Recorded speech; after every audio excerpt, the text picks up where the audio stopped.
Hi, my name is Penny Mills and I'm the Consultancy Director for the Audience Agency. And I can see a few of you, but for everybody, I've got sort of long reddish hair and glasses, and I'm sitting in my little corner with a wooden screen behind me, and I'm a female in denial about being in my 50s. So welcome everybody. It's lovely to see everybody. I hope we can have a sort of kind of virtual conversation and see where we get to with today's focus of audience development and the investment principles.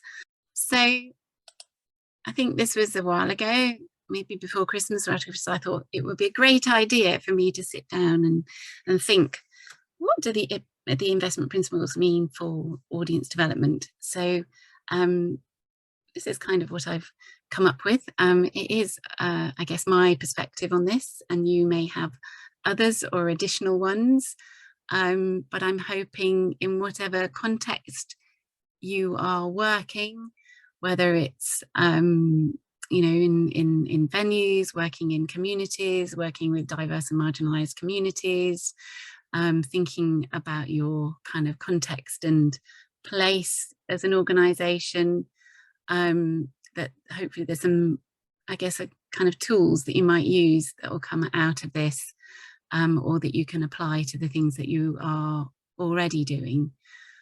And I think we'll have a quick look at those investment principles, since that's on the bill.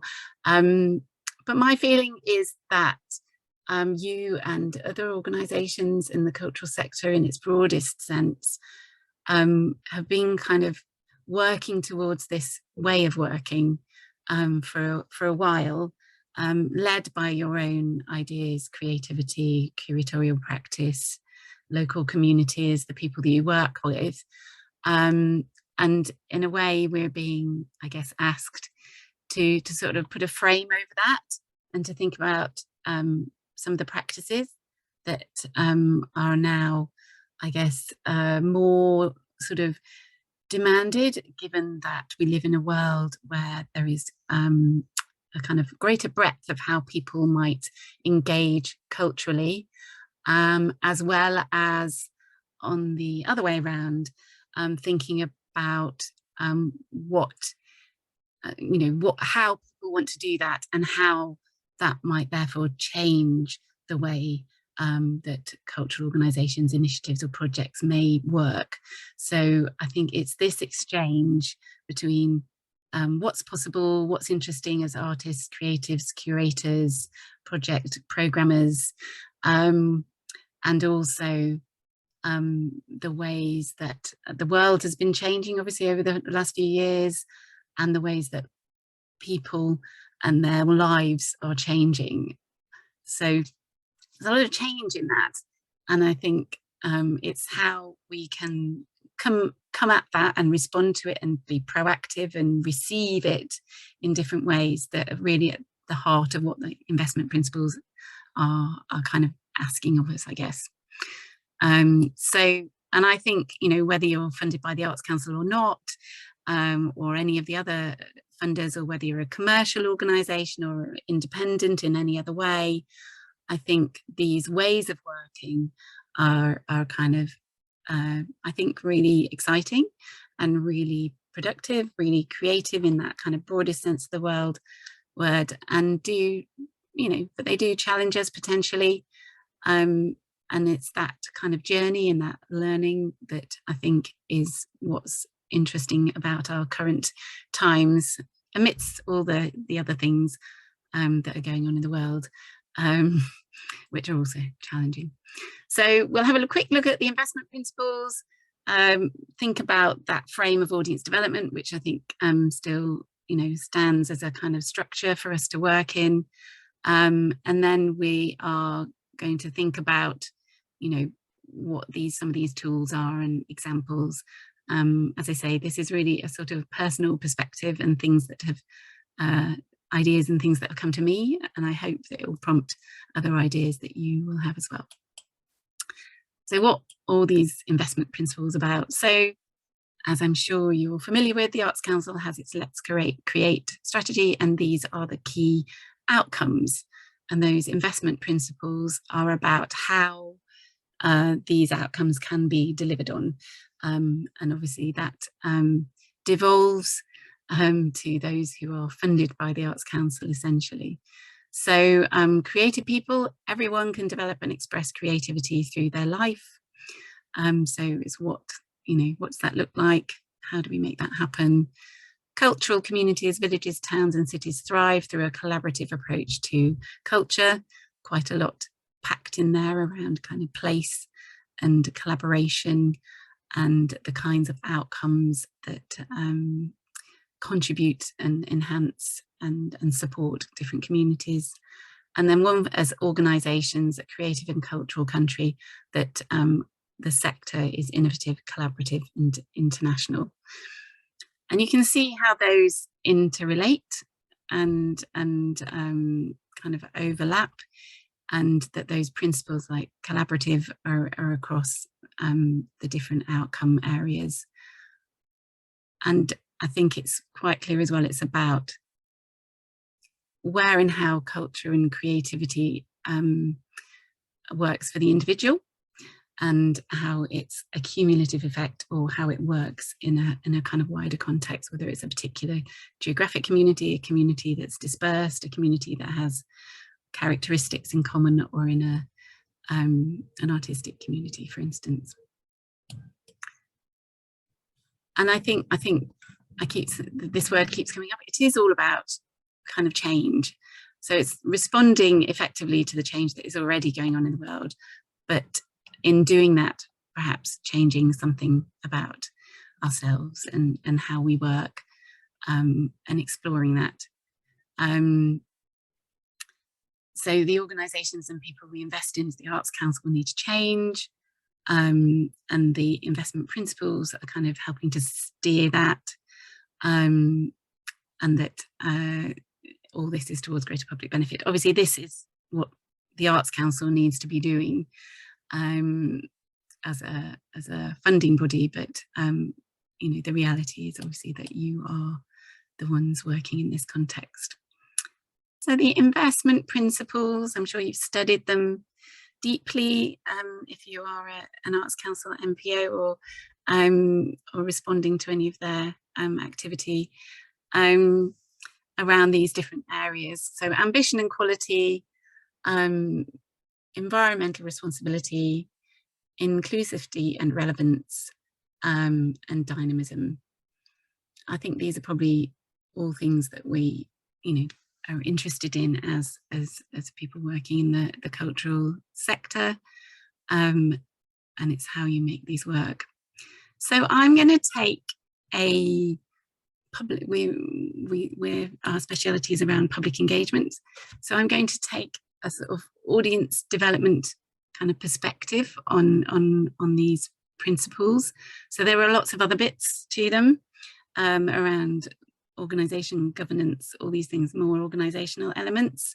But since we've only got 90 minutes, I'm just going to stick to the things that I think apply or are interesting to explore in an audience development context. And I'm not going to take each principle by turn, because I think there are things that apply across those principles.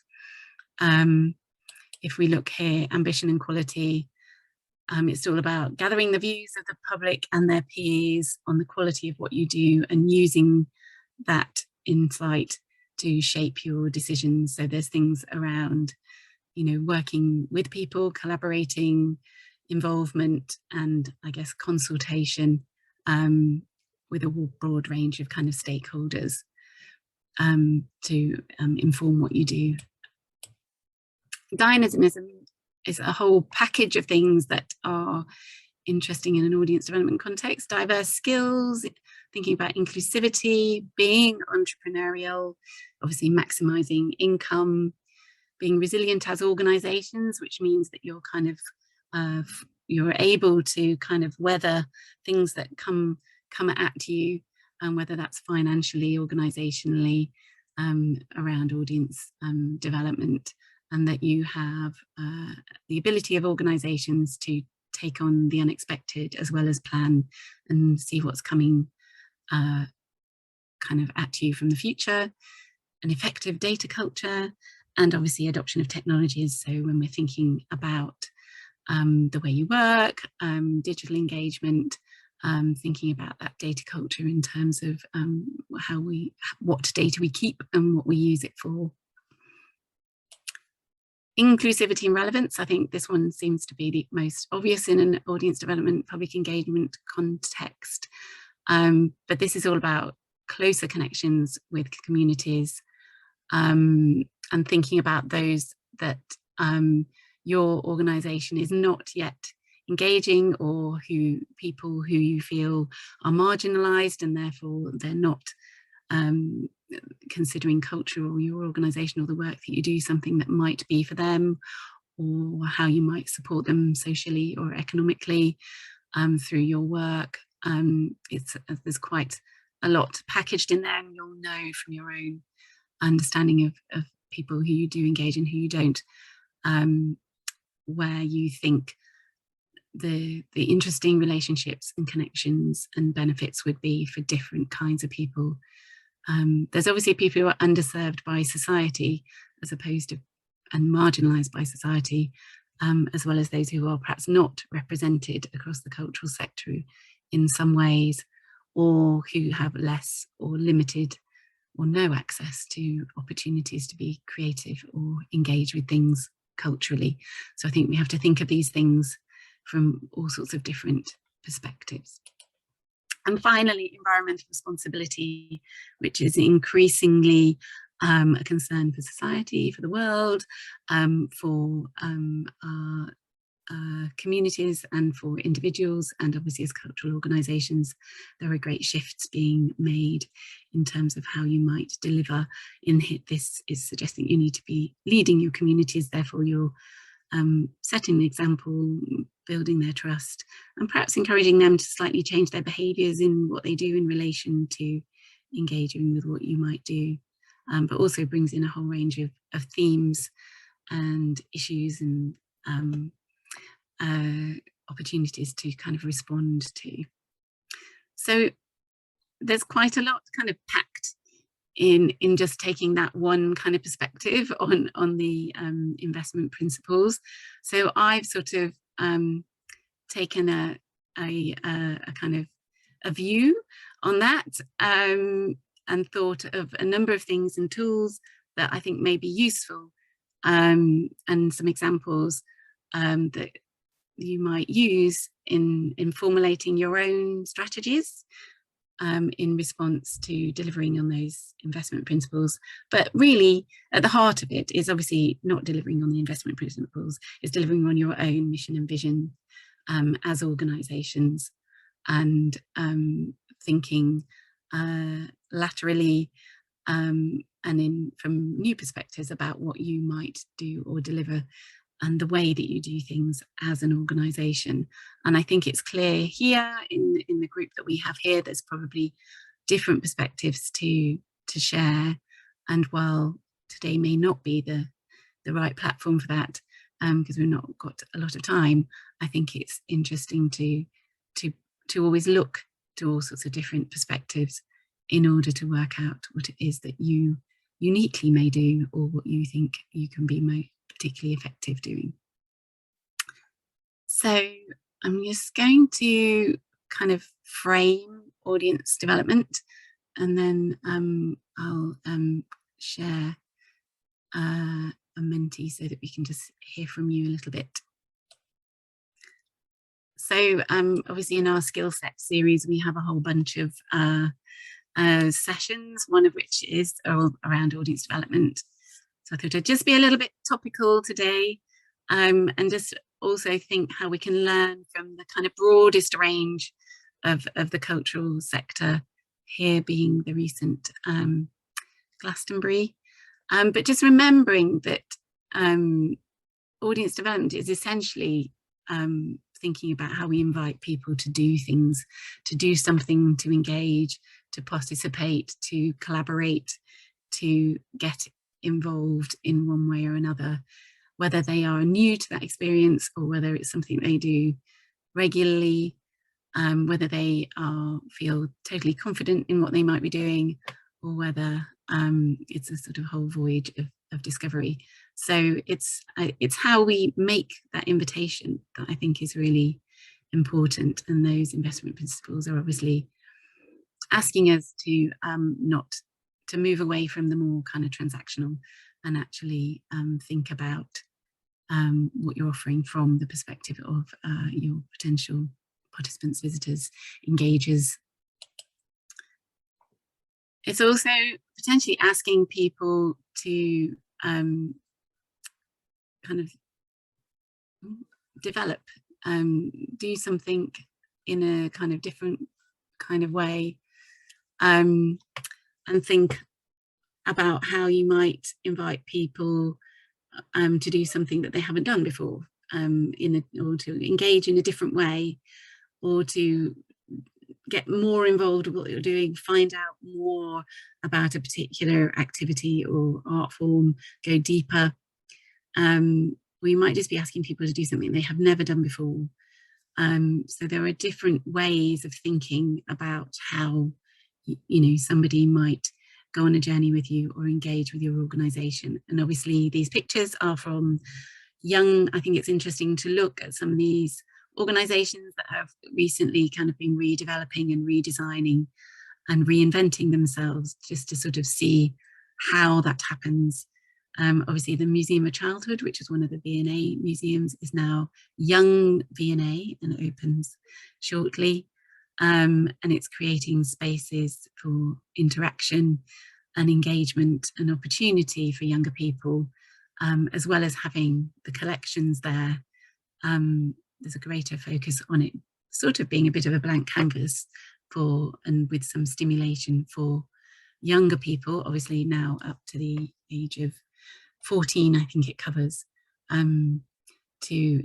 to design and experience and get involved. It's no longer a kind of one-way experience where here's some objects in a case, but what can you bring? And obviously that's the direction that they were moving anyway, and it's about making the environment into something that enables that to happen after their redevelopment.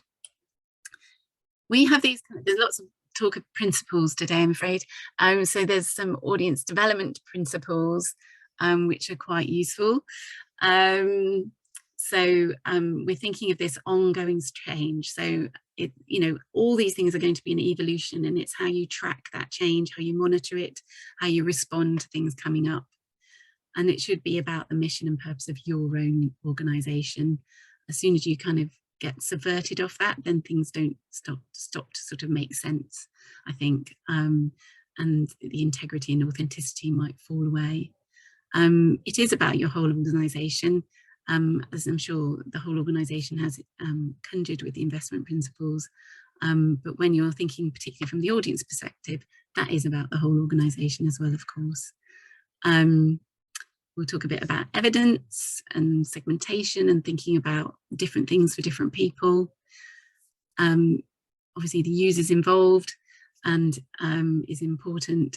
So different ways of engaging with the people that you seek to engage with in evaluation. And obviously these have existed in our little presentations for quite some time. So you can see, that the direction of the investment principles is embedded in the principles of audience development already.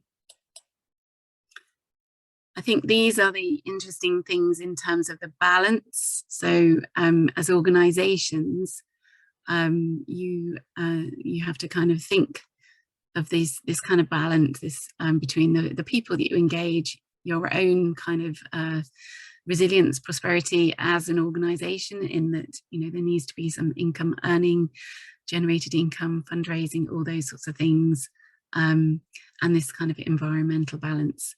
And obviously again, places like the Black Country Living Museum, who've been on a long-term kind of capital development, again it's interesting to see the sorts of different kind of exhibits that they have refurbished and developed. And here's this their new 1940s high street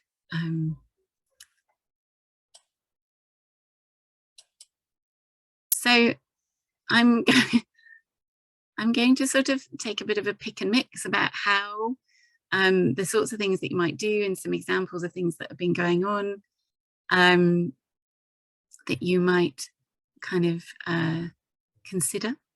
And you may recognize some of them, and to form a sort of framework for you to be able to work in the context of those principles. In fact, we've had 2 lots of principles so far. I think there may possibly be a 3rd lot of principles coming later in the presentation, but you'll see how they all converge actually.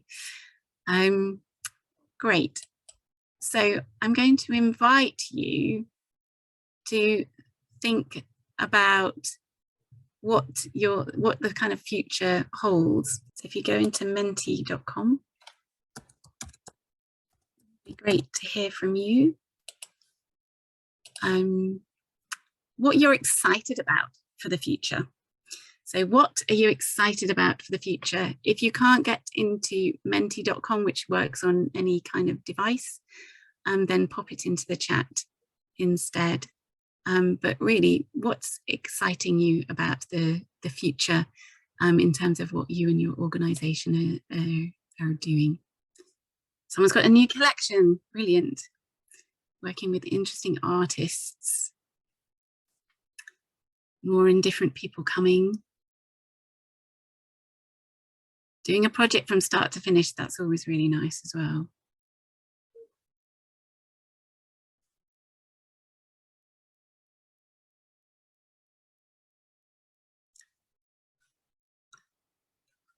Excellent. Taking work to new places and audiences.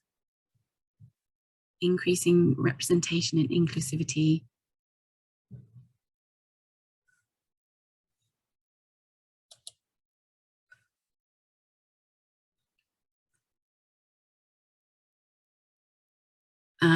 Endless growth.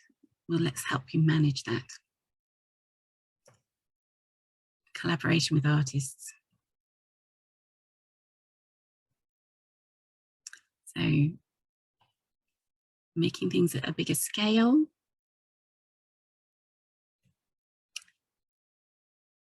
Someone's going to build a playground. Brilliant. I've got a playground example coming up. Working with community, greater buy-in. Brilliant. New team and challenges. Excellent. Thinking about diversity, protected characteristics in its diversity, which I like as well. Brilliant. Keep those coming. I like those. Excellent. So I think it's you know, there's lots of things to conjure with at the moment. So let's go carry on and see if we can find some ways to sort of help do that.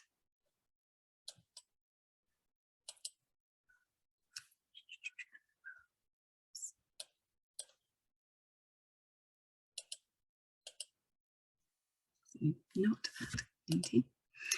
So I think this is just some examples, but I think this is probably the most challenging thing, as particularly when you're working from a kind of public engagement perspective, is finding those new ways of working and thinking about how you test them and develop them, and I guess bring the people you work with along with you.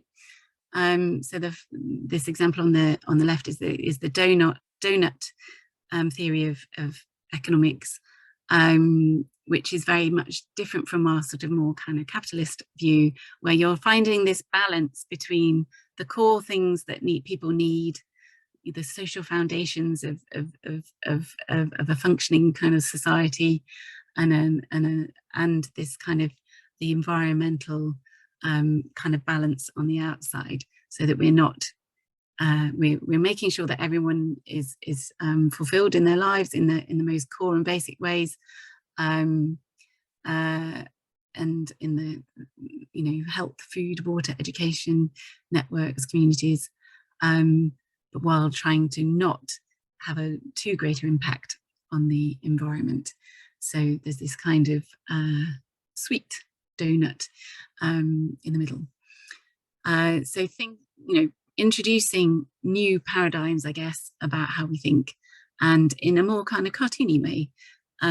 If you start to try and build a bridge, maybe it's actually a boat that you need instead.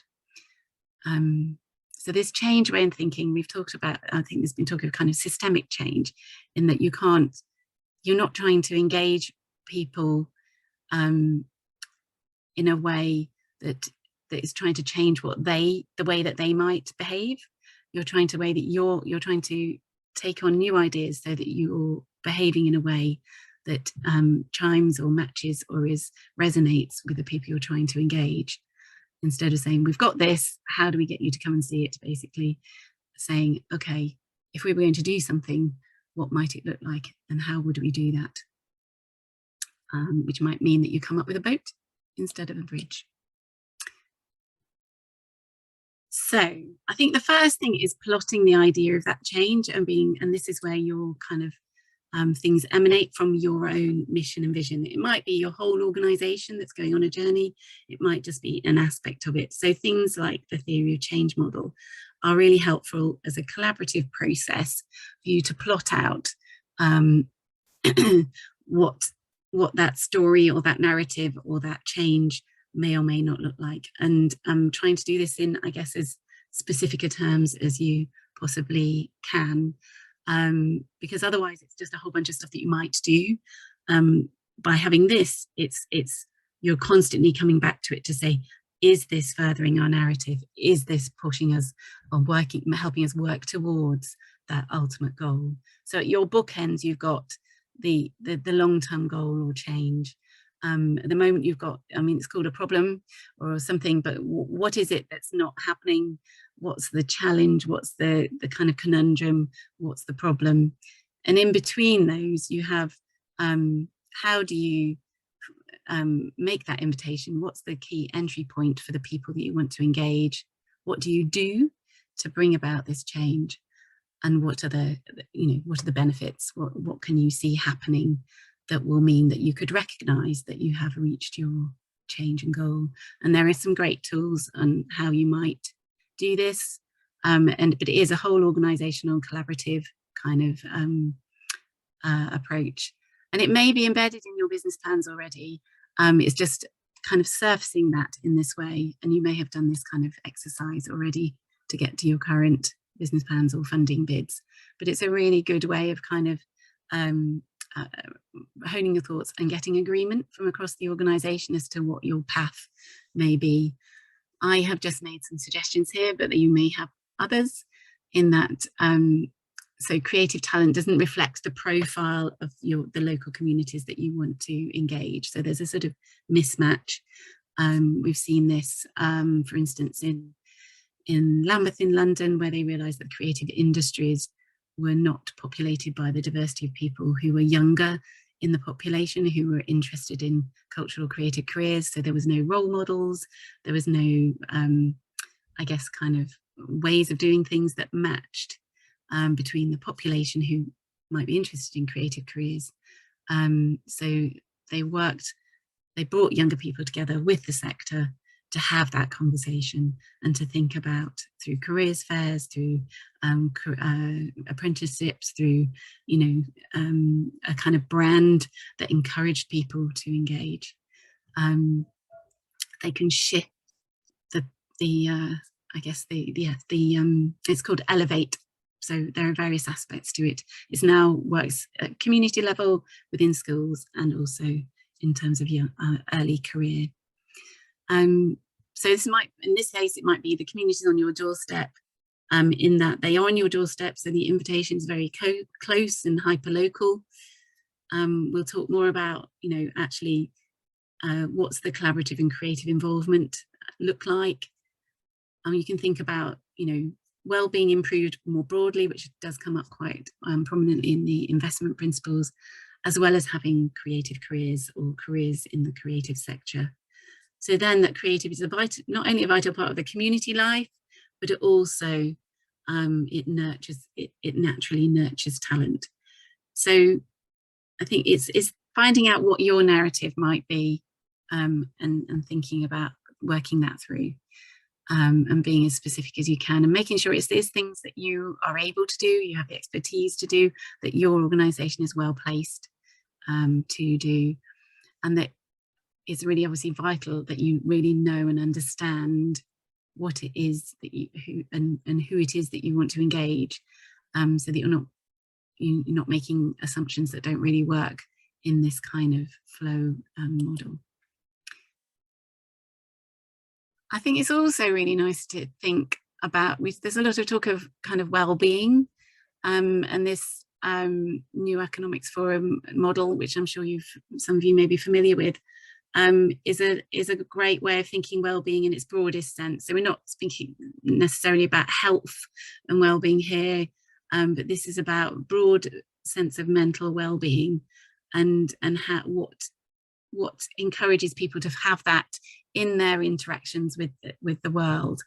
So talking and listening, and connecting, giving, so people kind of feel a sense of well-being when they're there, and it might just be about their presence, but it might be about more than that they're putting themselves somewhere that means that they have offered up something. Thinking about the simple things that give you joy. I think there's a danger potentially that mere act of seeing or doing something cultural or creative has its own implicit kind of satisfaction and well-being factor. Doesn't necessarily need to lead to other things, or be part of a wider kind of push for community integration. It's just intrinsic in there. Keeping learning, so particularly this idea that people might, through the conduit of doing something cultural or creative, know what it's like to do something new, or maybe push themselves, or think, or meet new kinds of people, or find new skills, and which might be cultural or creative, or they might be simply those broader life skills. And being active, so not just kind of physically active, but being proactive, and getting the kind of endorphins of being part of something, as well as, of course, being physically kind of active. So a really nice way of thinking, of breaking down some of these terms that are quite multifaceted. And you might be thinking about different communities who do more of some of this or don't do so much, but also the other contexts, whether it's through sport, through community activity, through food, religion or faith, and all those other things that people might do in their lives that bring about this well-being, and where something cultural creative can support that, enhance that, or offer something completely new or different. So I think it's just good to be able to break down. There are other models of well-being, there are other ways, but if you you can go into, I'll provide a resource that you can do that through. Theory. So the theory of change is about the journey, the story, the narrative. Sometimes it's called story of change. So it just depends whether you want to, what suits your organization.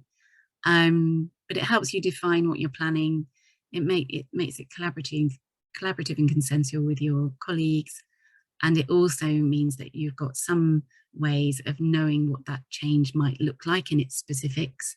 So you know if you've achieved it, whether that's about how you do things or who you do them with. And this might lead to this kind of different kinds of models of audience development. And you can kind of come back to this kind of temple approach, but you're then taking that kind of story change for the whole organization, and then thinking about what's important within that in terms of direct connections with the communities and people you want to engage. So it might be about making those connections, thinking about how you design your experiences, and the role of those different kinds of voices in how you do things within your organizations. So I always try to think of the kind of strategic kind of process and how you do that. So this might come about through partnerships with local communities, with groups that represent the diversity of your community, and through the process of collaboration. And we'll talk a bit about the length and breadth of that as well. And then there might be the things, the way that you do things, so that you always make it personal. You're always talking to an individual and working out how they might kind of benefit. You're thinking about the kinds of conversations that you have with people and where they might lead. And you're thinking of, you know, progression routes, or where people might go next, or things that you might do with them next, whether you can signpost or whether it's another kind of way that people might go on to do what you offer. So not thinking of that as going beyond the kind of transactional, but being wary, of course, that you may not have the resources to kind of hold people indefinitely, but you have relationships and partnerships that where people can kind of develop.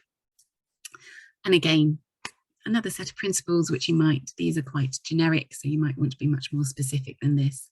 But I think this might be the start of how you start to think about an audience development strategy that responds to those investment principles. And then you're layering onto this in terms of the specifics and of who you want to engage. Another tool might be just thinking about, you know, who you already engage in your market penetration. How do you, going back to that model, how do you connect with them more and more deeply? Are there more people like them who are not engaging with you? Thinking about market development. Who is not engaging? What do you have to develop? What do you have to do differently? Is it just messaging and targeting and what that invitation might be? Or do you need to develop new ideas and new ways of delivering what you do? Or is it a combination of that, of new people and new markets? And there's some little examples here. So the market penetration, there was a great example from a Chester organisation who converted the library into a theatre and library, and they took the children who were regular users of the library, were involved with physically transporting the libraries from the old building to the new. So they are a really core audience, and they were brought along to the new Story House in Chester, so that they were the first ones using it. The invitation was immediately there. They put the books on the shelves as young people, and therefore that building immediately sort of becomes them. So through a process of change, those relationships were held strong. In the market development, it's a kind of outdoor arts is a really key factor for many places, about how you think about the different communities who are living in a place and how you bring them along with cultural activity. This one particularly lovely, where you're actually somebody who didn't make it out of their home but was able to have a conversation through a window with a puppet in Great Yarmouth.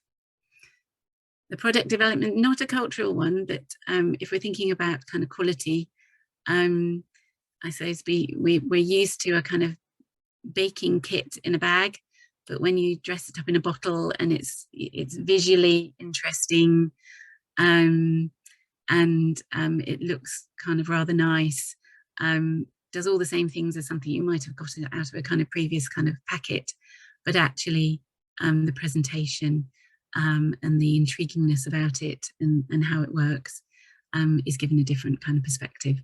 But there are plenty of other kind of examples of ways of developing new things that we'll come to as well. And in this diversity box for Leeds 2023, they wanted to make sure that they could support and develop community engaged activity right across the 33 wards. So they have started My Leeds project, and we've just started the My Leeds summer project, and the activity within those wards is led by 33 different neighbourhood hosts who've been working over the last several months to develop projects with artists, with their communities, and with the cultural organisations within their communities. So thinking about, what's the programme, what's the plan, not to be underestimated, obviously, as an undertaking across A33 awards, but also multi-partner projects, and supporting people who are generally kind of getting on with their lives as to how they can develop their skills and negotiate all sorts of different things in order to put events on. And give them the skills and the confidence to design something that they think will work for their own communities. So starting to feel like we've got some little examples here.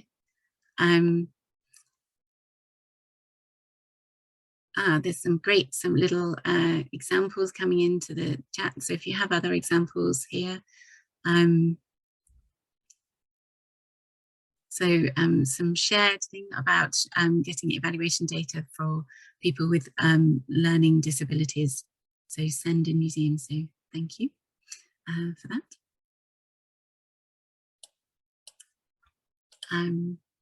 Great. So using evidence to help us kind of plan. So we've thought about the change. We've thought about our kind of overarching ideas around audience development. Always good to think about a little bit of insight and data. There are multiple sources, and I think that's probably for another kind of event. But I would say that, as in that example that someone has just shared in terms of collecting data from different kinds of people, and with whatever you use has got to be proportionate. You have to be kind of asking the right kinds of questions. Sometimes big data sets and sources will be helpful, like the population census data. Sometimes it might be better to just go out and have some individual conversations with people, facilitated in a way that works for those people, but not forgetting that often people are not used to being invited to give their opinions. So if there are creative ways and interactive ways that you can enter into those conversations, it might be more promising. And I suppose my note here is using evidence wisely, that things, bits of data and research sometimes kind of take on their own kind of mythology, when actually they're not maybe representative of a wider range of people, or they come through as statistics and you kind of think, that seems a bit strange. So I think it's really thinking about people in an intersectional way, thinking about the things that sort of may support them engaging, what barriers they might have to engaging, and not putting any other kind of judgments or assumptions on top of that, so that you're perhaps leading yourself down the wrong path. So this correlation, that there's something between people with higher sales and shaved heads, when actually means that there is no logical connection between those things. It just happens to be saying that those two things are increasing. So I think thinking about the connections between the sorts of things that you might be discovering, and checking any kind of findings in interpretation in data that you do use. And to help do that, it's often really good to think about different sources of data. So we know that there might be the population census data that's a starting point. There might be data sets that you have, or surveys that you've got that tell you about the people that do engage with what you're doing. There might be more anecdotal kind of responses that people have been kind enough to kind of offer. And there might be more kind of formal surveying. So it's always really useful to think of all these different methods, so that you can, when you get a finding which says, people are most likely to think that the reason why they don't engage is because of cost, that you're then exploring that a little bit more in terms of trying to understand whether it's the cost of the actual ticket, whether it's the cost of the transport and the food, or whether it's, you know, a judgment between I could spend my money on that, or I could spend my money on something else. And that you're using different sources of data to explore whether cost is really the kind of barrier, or whether actually it's just about how people kind of value an experience, and that they may be willing to offer some money but not as much as you're asking, or it might be that they're just making decisions about how they spend their money. So that's where we have a lot of the pay what you decide, pay what you want kind of philosophies, and kind of examples. So really thinking about these factors and exploring around them before you're making your decisions, and using data to decide what your best approach might be. And then thinking about the different kinds of groupings of people that you have, and which opinions and voices you're hearing the most, and which ones really kind of matter. So thinking about, in any instance, whose opinion really matters, and which bits of data and insight are important to your own decision making, and where you can weigh up the risks and pros and cons of making a change, and thinking about who it may well affect or not. Because you might have a very vocal kind of small constituency who have very strong opinions, and that might be important where they kind of represent a kind of stakeholder group. But what might be more important is if you have a large number of people from across the different kinds of people who engage who have stronger opinions. So thinking about who you're listening to in terms of things that you might change. You might have a small number of people who are not that fussed, but you might want to think about the people who might be in small groups that don't seem to be engaging, and thinking about whether their opinions really are indifferent, or they just don't feel that their opinions kind of matter. But if you do have a high volume of people who are not fussed, that might be a reason to sort of question that, and to explore why they are kind of ambivalent about what they do, because it might mean that they just think it's not for the likes of them, and therefore they don't believe that you might be willing to change in order for them to be able to have a go and try something. So think about which voices you're listening to, and how important they are in terms of your kind of journey, your kind of theory of change. I think I went off at a bit of a tangent this morning, thinking about as we look to the future, thinking about that kind of diversity of diversity characteristics. Age, I think, is very important, and I think this is where, you know, the different perspectives on who we are and what we do are really key. If we're trying to engage, I guess, an age range who perhaps haven't traditionally been involved with the work that we are doing, really putting your feet in their shoes to see what their perspective is on what you're doing. And if you look at some of the work that goes on around generations in terms of Gen X, millenniums, Gen Z, and now Gen Alpha, who are about 11 years old, I think now, and Gen Z being a kind of ultra version of millennials, you know, they're useful kind of groupings, because you're using these things to understand the world that they live in and that they have developed in, and therefore their kind of construct on the world. But it's also useful to think that actually 15 years is quite a lot, so there'll be younger and older ones of those. So we're often talking to the younger millennials now rather than the older millennials when we say that we're thinking about millennials. And that some things that happen in the world might affect everybody. So everybody is responding to, you know, the climate crisis and the need for environmental action. And they might all do it in their different ways. And also that idea that You know, if we think about age ranges within this, so I don't know, 20 to 30-year-olds look very different now to 20 to 30-year-olds a while ago. So what's the difference in this kind of compared to historically, when you can kind of see actually how has the world shifted and changed for 20 to 30-year-olds, and therefore how has their behavior shifted and changed, and that obviously, you know, baby boomers were once kind of 20 to 30, and that was their experience, whereas the experience of Gen Z being 20 to 30 years old is going to be very different. So we're living in quite sort of complex times. So thinking about people's experience of the world and therefore their perceptions of you.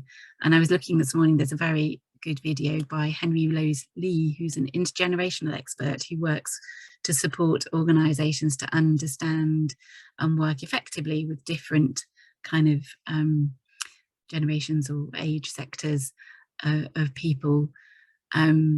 And she has this brilliant kind of sketch in a video there that of the way that different, you know, younger people might perceive older people and older people might perceive younger people. So just some interesting things there about those kind of, you know, how we need to shift our perceptions, but we need to be thinking about different people's experience of the world.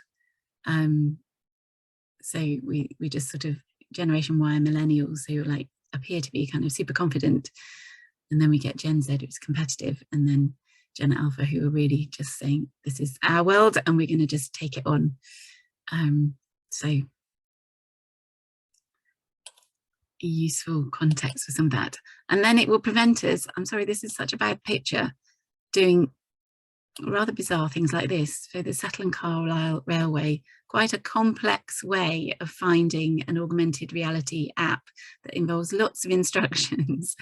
And I just thought this was a kind of interesting idea that, you know, doing something that is augmented reality is really amazing on, you know, for a moving kind of heritage and environmental experience.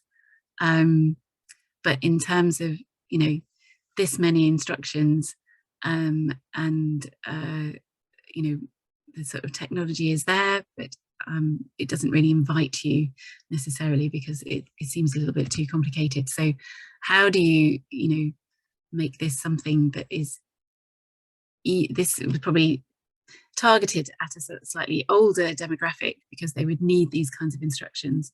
What would it look like if it was targeted at a younger demographic who would probably just kind of click and play in a much quicker way?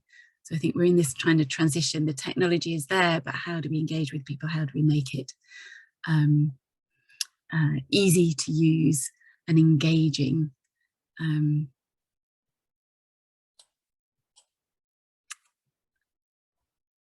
I think the other thing is to think about how people view culture and creativity. It seems to be having an increasingly widening kind of definition. Creative industries officially involves all these sectors and the kind of subsectors that kind of come out of them. So it is a pretty broad church and has things like heritage adding into it, archives, all sorts of different aspects to it. So if you look on the DCMS site, they've got one thing, the Creative Industry Council just published their kind of manifesto and vision. So it's a really broad range of people, and how do we bring in all the different facets of the creative industries into our working? But we also know there's a lot about how it happens. So we know there's a kind of move to more kind of immersive experience. So whether it's this kind of experience outside Tottenham Court Tube Station, where you go into this space and it's completely surrounded by visuals, and some of the exhibitions that are being done that way, or whether an immersive experience is an escape room, is that culture, or is it an interactive kind of theatre experience? Obviously there's a lot of digital engagement on offer, and there's still a lot more exploration around the kind of experience people are having with that and how interactive it is. The natural environment, natural heritage, natural environment is a big part of people's cultural experiences now. There's a lot of association with sport. Stadia now are very active. I think it's the one kind of a rugby team in Barnet is running a school and hosts all sorts of community and creative activities in the stadium at the Saracens Stadium. So what's our relationship with sport and obviously food?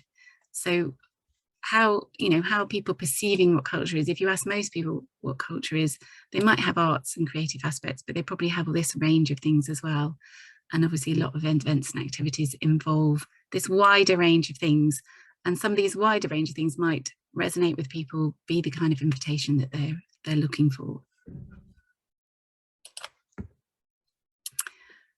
And just to finish on the kind of age range, if we look here, this is from our Cultural Participation Monitor, you can see that as the ages change, the likelihood of people engaging online or not does change. So if we look at this middle one, any online arts and heritage activity, over 70% of 16 to 24s, down to below 40% of 65 and older.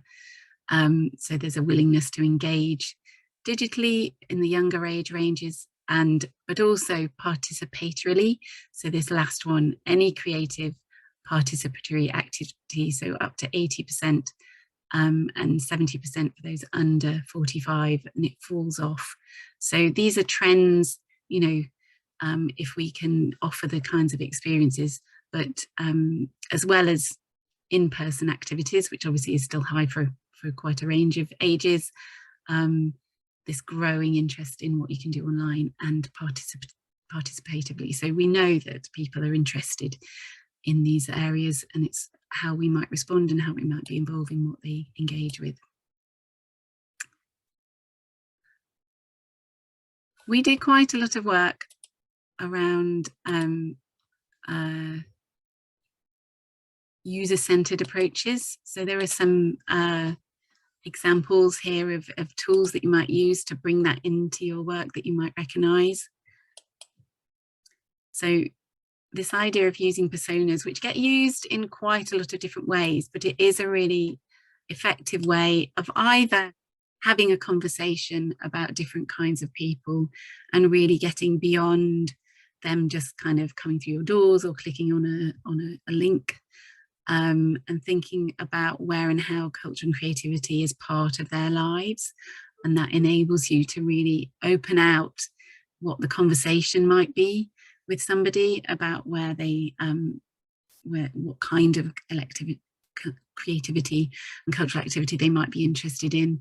And they might be something you do, I guess, as a sort of starting point, where you're really trying to think about who people are and where they're coming from, and then you can test it out through research, or you might be collectively bringing them together with a bit of research, and then thinking what you do and don't understand about people, and then carrying on working out how you can increase your understanding of who people are.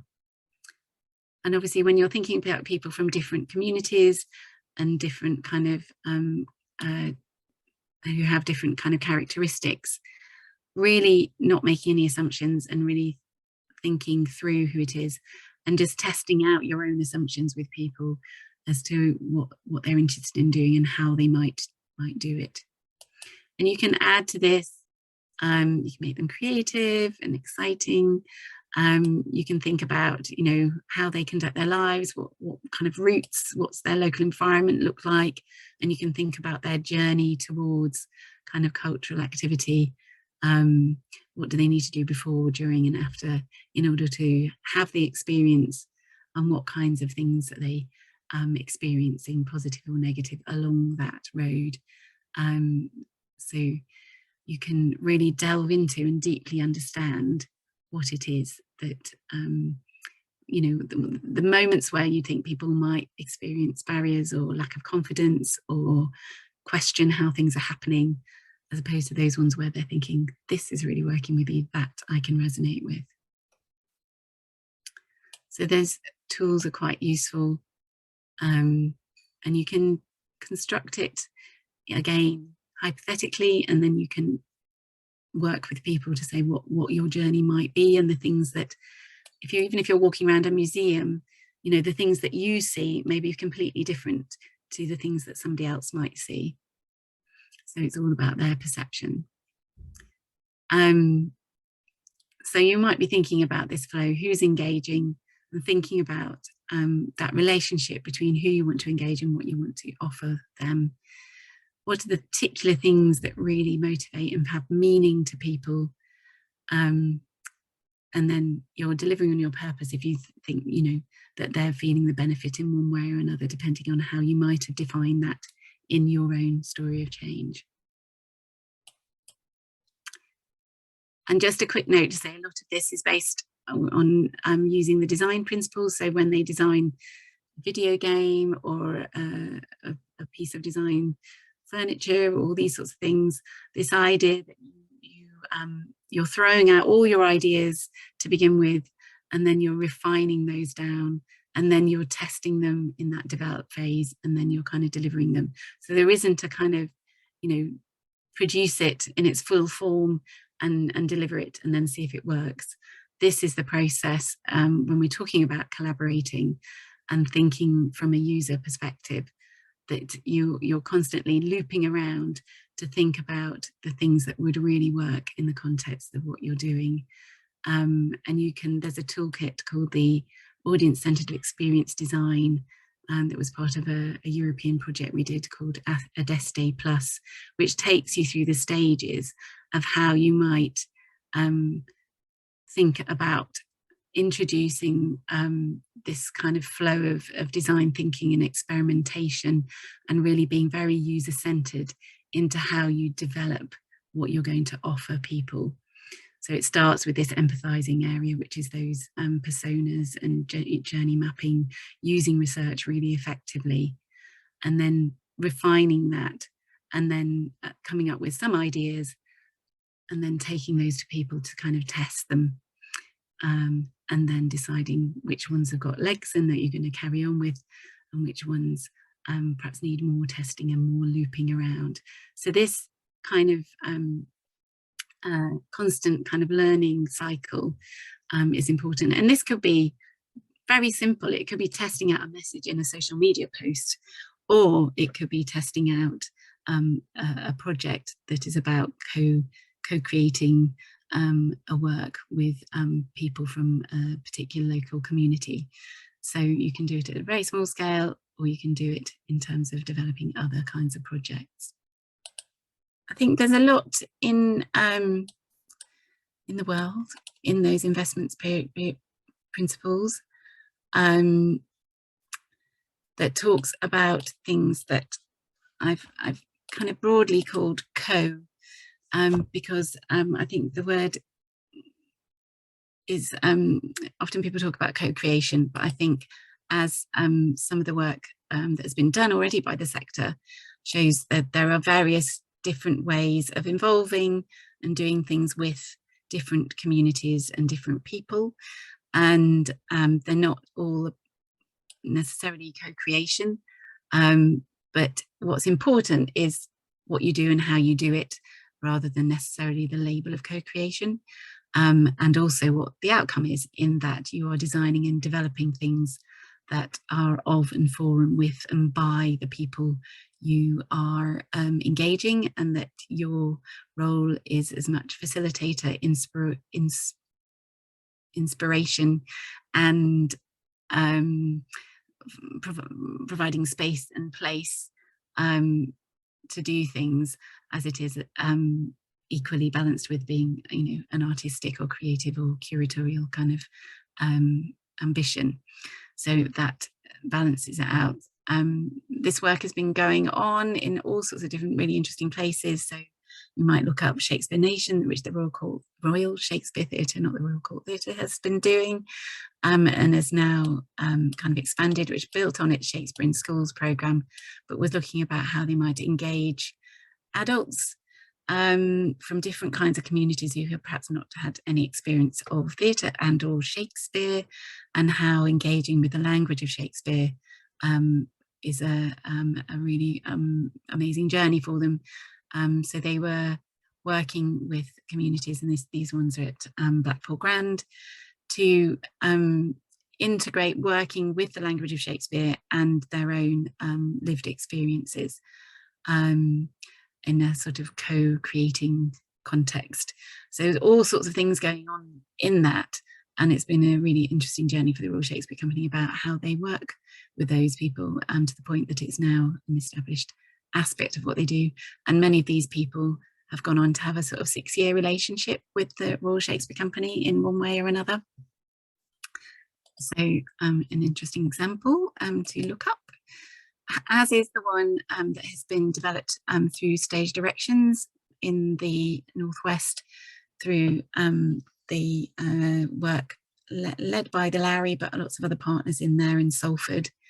And when they asked people about they came up with all these different kind of definitions of what it might look like. So co-creation, co-produced, all the way through to community arts and sociocracy. So I think rather than label, it's what you're doing, and recognizing that if you're consulting with people and then going away and doing something that is different from sitting down together and thinking about who and how things happening. So they have this is our final set of principles, but they concluded co-creation can look like many things, but mostly it takes time and is pretty layered in how you do it. So entering into this kind of involving people, co-creating is a long-term thing and involves quite a lot of resource. And in their summation, in their principles, it should be meaningful and collaborative. It does take time and resources, and you're building up this kind of trust and respect. You're valuing all kinds of artistic contributions wherever they come from. So you have this sort of power shift, so that decision making is fairly balanced, and everyone kind of is involved, right from the planning through to the delivery and the evaluation. So you can see this is a kind of way, I guess, of working that's not new, that has been recognised in different areas of practice, in community engaged practice. But when we think about this, about the whole programme and how it filters through to marketing, what you put on social media and all those sorts of things, it has, the ripple effect is quite, I guess, it's larger than thinking about how you just kind of do marketing a different way, or having some projects that are in the kind of community engagement pot. But I think in the end, when we think about growing audiences or attracting different kinds of audiences who we haven't connected with, that just changing how we message is really not going to bring that through. In terms of the people willing to engage, it has to be about how we change changing how we do things, and bringing some of these principles in just on one level and doing it fully on another level.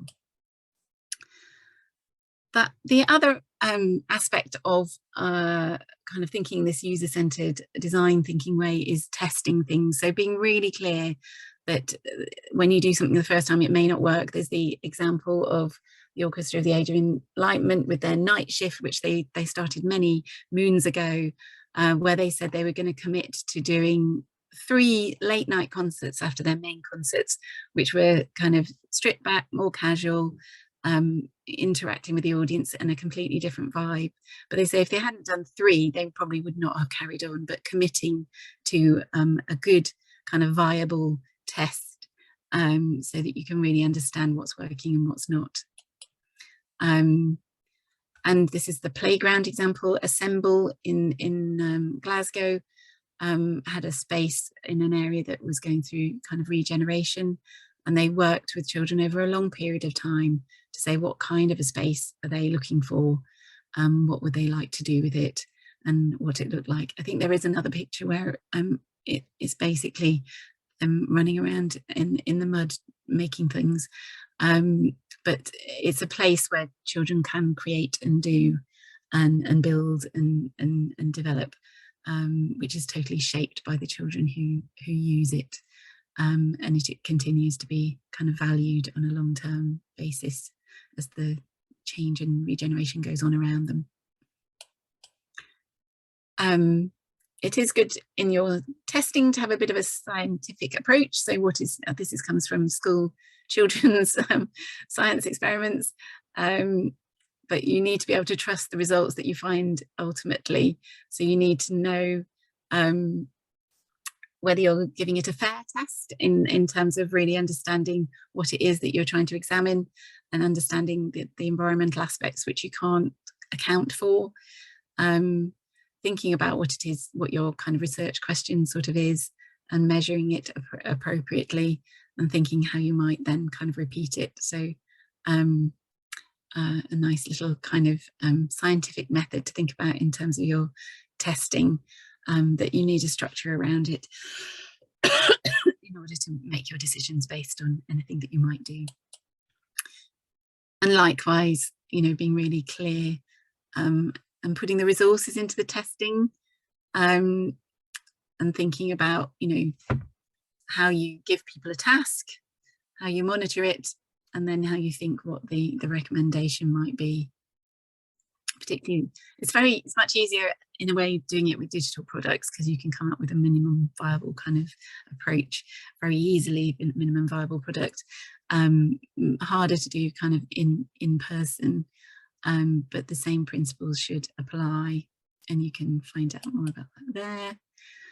And then there's the broad, more consultative approach, where you're getting people talking, providing them with some stimulus, thinking about, you know, what they might think, and making a creative environment for them to give you their kind of honest answers to some questions. And this project on the right was a test of a little game to help people understand the difference between bacteria and viruses, which was pre-COVID. So they were obviously thinking about things. And they did, it was an interactive game. They were trying it out in parks, but obviously in parks, people are mostly sort of walking the dog. So it was much more successful where they were engaging people outside a shopping centre, for instance. So there's something about, you know, the medium and the purpose, and thinking where's the best place to do these kinds of tests, and where will people engage with them. And then it's about evaluating effectively. So there'll be some more slides that I can add into this. So taking your theory of change and kind of converting it into some very clear specifics, obviously using this kind of logic model to really focus in on the outcomes and the outputs. What did people do? What benefit did they gain? And how does that help you reach your kind of goal? And what resources and things do you need? So this is, again, just in terms of evaluation, pinning down the specifics of how you'll know what you've learnt, and how you'll know what the outcomes were for the people who were involved, which would lead you then to thinking about how you kind of prepare yourself for change. And that's about, this is a gate, but for some reason nobody ever uses the gate, and they've just gone all around the side. So you know, kind of preparing yourself for the unexpected outcomes, or for the user-led kind of outcomes of whatever it is you might do, and really using this double loop learning, so that you're not just kind of saying, oh, this happened, this is what people said, shall we do it again? But thinking about, this happened, this kind of worked, why did it work? Did we make the right kind of assumptions right at the beginning? Did we have the right kind of evidence? So that you're looping around to really understand why something worked, which means you really need to log and document how things happened as well.